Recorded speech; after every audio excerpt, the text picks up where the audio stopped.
kay Celine, sa wala na kaila. 46 years old. Na ako'y tulo ka anak. Akong bana kanang gwapo di sa kilid. Si Arnel.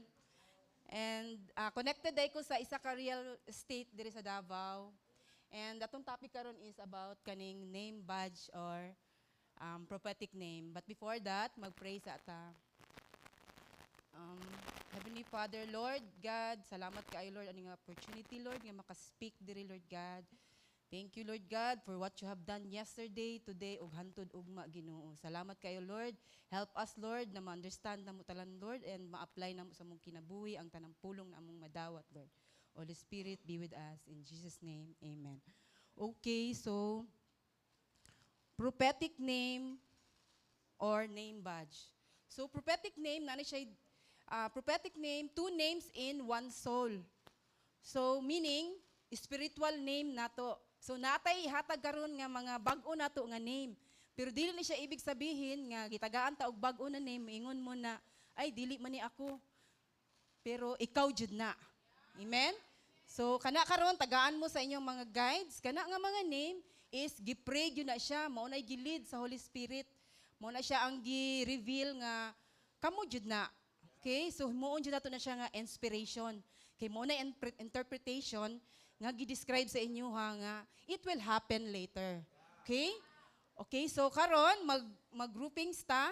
And before day ana, napud ko share gamay. Dati day ako pod ginganlan pod ko og Ruth. And ma-amaze ko kay literal jud siya tinuod jud kay no nga na pareha jud sa kuha ang life ni Ruth. So power jud kayo day no kung unsang gilid sa mga nag-guide no kay mukuan jud siya, mo reflect jud siya, ma-discover jud na nimo later on. So ako si Ruth. So si Ruth kay nag-uban-uban na siya sa iyahang ugangan, di ba? And literal naa jud sa kuha akong ugangan. Labi na katong sa una nga good boy man kay na akong banan no. Wala na siya sa kuha pila ka tuig, so naa jud sa kuha perminti akong ugangan nga nagtabang sa kuha sa akong mga anak sa pag padako ana. And hantod karon naagihapon akong ugangan and naana pud siya kay Lord nga naga-serve. Naa siya karon sa prayer warrior. Amen. And kana no, grabe jud kaayo mo na nga magi excited jud mo sa mga mahimong pangalan ninyo karong adlaw nga gi-reveal ni Lord sa inyo ha. Okay, excited na ba mo? And napadi ay like Saul, di ba si Saul? In Acts 9 verse 1, oy, Bisaya, okay, Bisaya. So gingon dira, kani si Saul dati is grabe jud kay ni siya maka-persecute.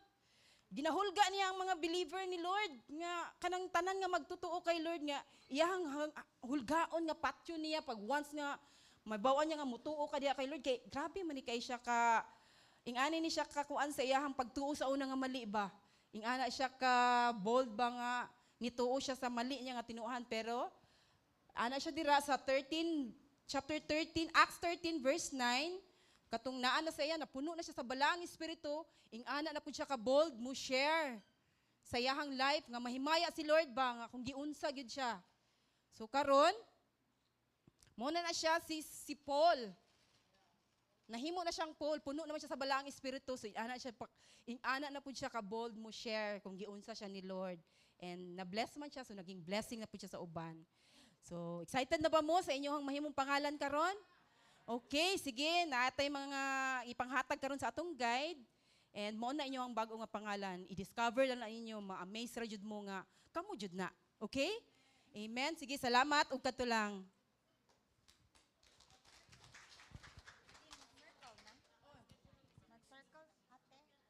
Okay, sige, mag-gather na to with our guides.